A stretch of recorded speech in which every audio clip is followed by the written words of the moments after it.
মেঘের কুঠরিতে উঠে পড়ি আবার, ইচ্ছে করে নিরুদ্দেশ হই। কতদূর যেতে পারি আমি?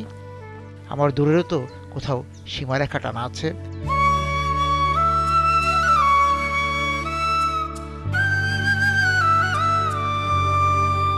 নদী ডিঙ্গিয়ে আর কোথাও যাওয়ার মুরুদ কি আছে আমার?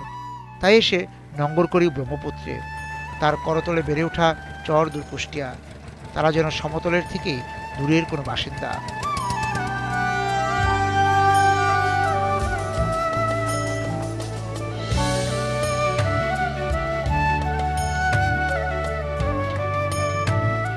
ব্রহ্মপুত্রে বয়ে চলা পালের নৌকো দেখে মন তাকে ডাকে, বলে পালেন নাও, পান খেয়ে যাও। পাশে তাকিয়ে দেখি ছোট বোনটি নেই, নেই পানের কৌটো, তবে তার হাতে কি গুজে দেই? ভাবনার স্রোত নৌকায় তুলে নেয়। পারাপারে মানুষের সব গল্প যেন একই, ব্রহ্মপুত্র, মেঘনা, পদ্মা, যমুনার তীরবর্তী বা করতলের মানুষেরা যেন এক আত্মার মানুষ। আপনার বাড়ি কই? সারামপুর, চক সারামপুর। কি করেন আপনি? কৃষি। এই চরে কৃষি? হ্যাঁ, কি ফসল করেন আপনি? আমি টমেটো করি, মরিচ করি, কপি করি। কপি করেন? হ্যাঁ। আচ্ছা, কতটুকু ক্ষেত আপনার? আমার ধরুন 20 কাঠা। 20 কাঠা? 20 কাঠার মধ্যে করেন। তো এই যে আপনার হয়ে যায়, সংসার চলে?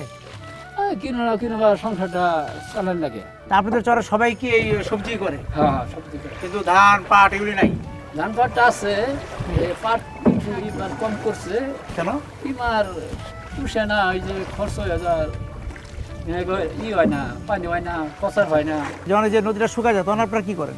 চৈত মাস এই হসিল ভাঙ্গা পরে আবি দেবী লাগা।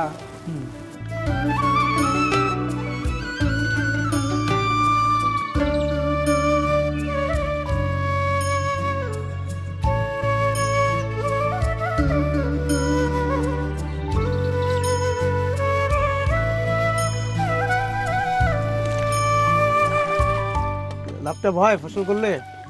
না, 2-3 বছর লাভ নাই। কেন লাভ নাই? কেন 2-3 বছর? নদীর পানি হয় না, পানি না হলে তো মনে করেন যে লাভ হয় না। হসিল চর এলাকা তো। কোন কোন ফসল মারা যাচ্ছে? করল্লা, মরিচ, টমেটো। এগুলো আগের মতো হয় না? না। পাট কেমন হয় এই এলাকায় আপনার চরে? ভালো। পাট ভালো। পাটের দাম ঠিক মতো পান?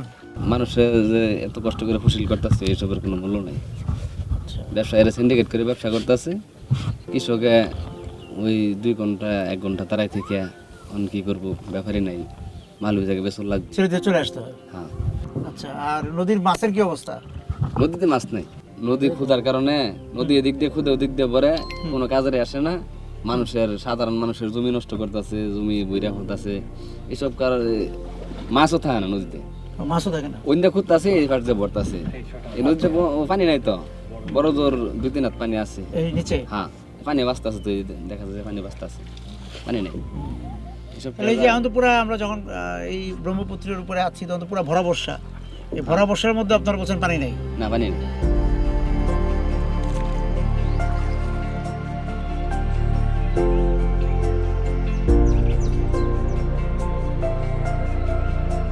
চলো 40 বছর ধরে অসংখ্য খুশির মিছিলে ছিল আইডিএলসি, থাকবে আগামীতেও।